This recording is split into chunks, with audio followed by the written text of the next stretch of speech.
Hey, Common Agenda, Charlie Brewer here, and today the weather is cloudy with a chance of meatballs. Today we're going to be discussing the Film 2 project, The Meatball Factory, which is about a boy forced to work in, you guessed it, a meatball factory. Let's get started. So the Meatball Factory it's a film about these two kids.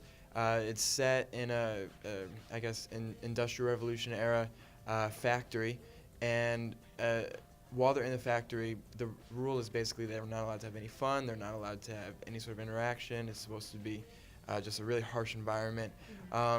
They end up falling in love and running away together, and that's kind of how our film ends, and they break out of the harsh environment that they're placed in. So it's a Film 2 project, so you guys had to work on film. So what was that like? Working on film was a good experience. I'm glad, just as a DP, to be able to have that experience and hopefully get to work with it some more before graduating here. But it has its own challenges, mainly cost. You have to be more efficient. You're balancing money with the amount it takes and time that you have.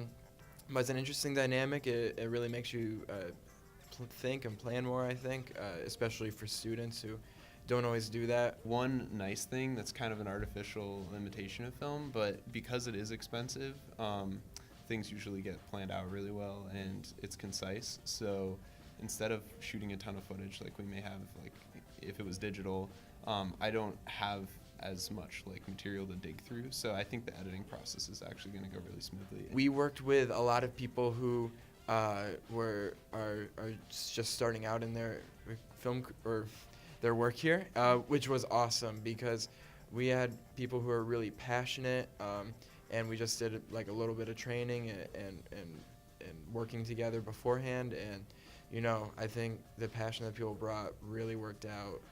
People got really excited about it and ended up being a good time.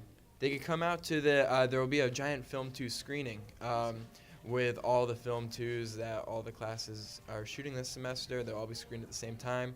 And yeah, I definitely encourage people, especially people who will someday take the class, to check it out and see what others are doing. So that was David and Alex of the Meatball Factory. Thanks for coming out, guys.